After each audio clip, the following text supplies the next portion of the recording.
ಮಹಾನಾಯಕರ ಭಾವಚಿತ್ರದ ಭವ್ಯ ಮೆರವಣಿಗೆಗೆ ಚಾಲನೆ ನೀಡಿದ ಶಾಸಕ ಡಾಕ್ಟರ್ ಎನ್.ಟಿ. ಶ್ರೀನಿವಾಸ್. ಅಂಬೇಡ್ಕರ್ ಜಯಂತಿ. ವಿಜಯನಗರ ಜಿಲ್ಲೆ ಕೂಡ್ಲಿಗಿ ಪಟ್ಟಣದ ಏಪ್ರಿಲ್ 14ರಂದು ಬಾಬು ಜಗಜೀವನ್ ರಾಮ್ ರವರ 118ನೇ ಜಯಂತಿ ಹಾಗೂ ಡಾಕ್ಟರ್ ಬಿ.ಆರ್. ಅಂಬೇಡ್ಕರ್ ಅವರ 134ನೇ ಜಯಂತಿಯನ್ನು ಸಮಾಜ ಕಲ್ಯಾಣ ಇಲಾಖೆ ತಾಲೂಕು ಆಡಳಿತ ವಿವಿಧ ದಲಿತ ಪರ ಸಂಘಟನೆಗಳ ಸಹಯೋಗದಲ್ಲಿ ಬಹು ವಿಜೃಂಭಣೆಯಿಂದ ಜರುಗಿತು. ಜಯಂತಿಯ ಮೊದಲ ಹಂತವಾಗಿ ಮಹಾನಾಯಕರ ಭಾವಚಿತ್ರ ಮೆರವಣಿಗೆಯನ್ನು ಪಟ್ಟಣದ ಡಾಕ್ಟರ್ ಬಿ.ಆರ್. ಅಂಬೇಡ್ಕರ್ ನಗರದಿಂದ ಬೆಳಗ್ಗೆ ಆರಂಭಿಸಲಾಯಿತು. ಶಾಸಕರಾದ ಡಾಕ್ಟರ್ ಎನ್.ಟಿ. ಶ್ರೀನಿವಾಸ್ ರವರು ಮೆರವಣಿಗೆಗೆ ಚಾಲನೆ ನೀಡಿದರು.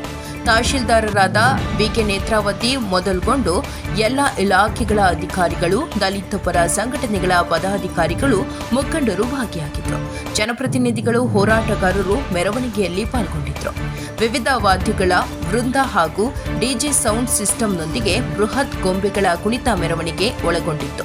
ನೂರಾರು ದಲಿತ ಯುವಕರು ವಾದ್ಯ ವೃಂದದೊಂದಿಗೆ ಕುಣಿದು ಕುಪ್ಪಳಿಸಿ ವಿಜೃಂಭಿಸಿದರು.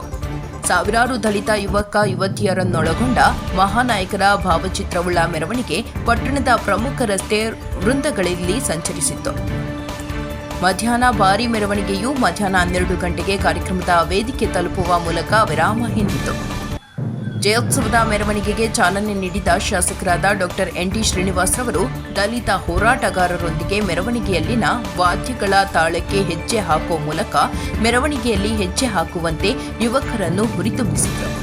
ಪಟ್ಟಣ ಸೇರಿದಂತೆ ತಾಲೂಕಿನ ವಿವಿಧೆಡೆಯ ನೂರಾರು ದಲಿತ ಯುವಕರು, ನೂರಾರು ಪೌರ ಸೇವಾ ನೌಕರರು ಹಾಗೂ ಅನೇಕ ಯುವಕರು ಮೆರವಣಿಗೆಯಲ್ಲಿ ಭಾಗಿಯಾಗಿದ್ದರು. DYSP Malleshappa Dodmani, CPI Prahlad R. Channagiri, CPIC Prakash ರವರು ಅಗತ್ಯ ಸಿಬ್ಬಂದಿ ನಿಯೋಜಿಸಿ ಮೆರವಣಿಗೆಯಲ್ಲಿ ಶಾಂತಿ ಹಾಗೂ ಕಾನೂನು ಸುವ್ಯವಸ್ಥೆ ಕಾಪಾಡುವಲ್ಲಿ ಸೂಕ್ತ ಕ್ರಮ ಜರುಗಿಸಿದರು. ವರದಿ ವಂದೇ ಮಾತರಂ, ಬಿಜಿ ವೃಕ್ಷಬೇಂದ್ರ, ಕೂಡ್ಲಿಗಿ.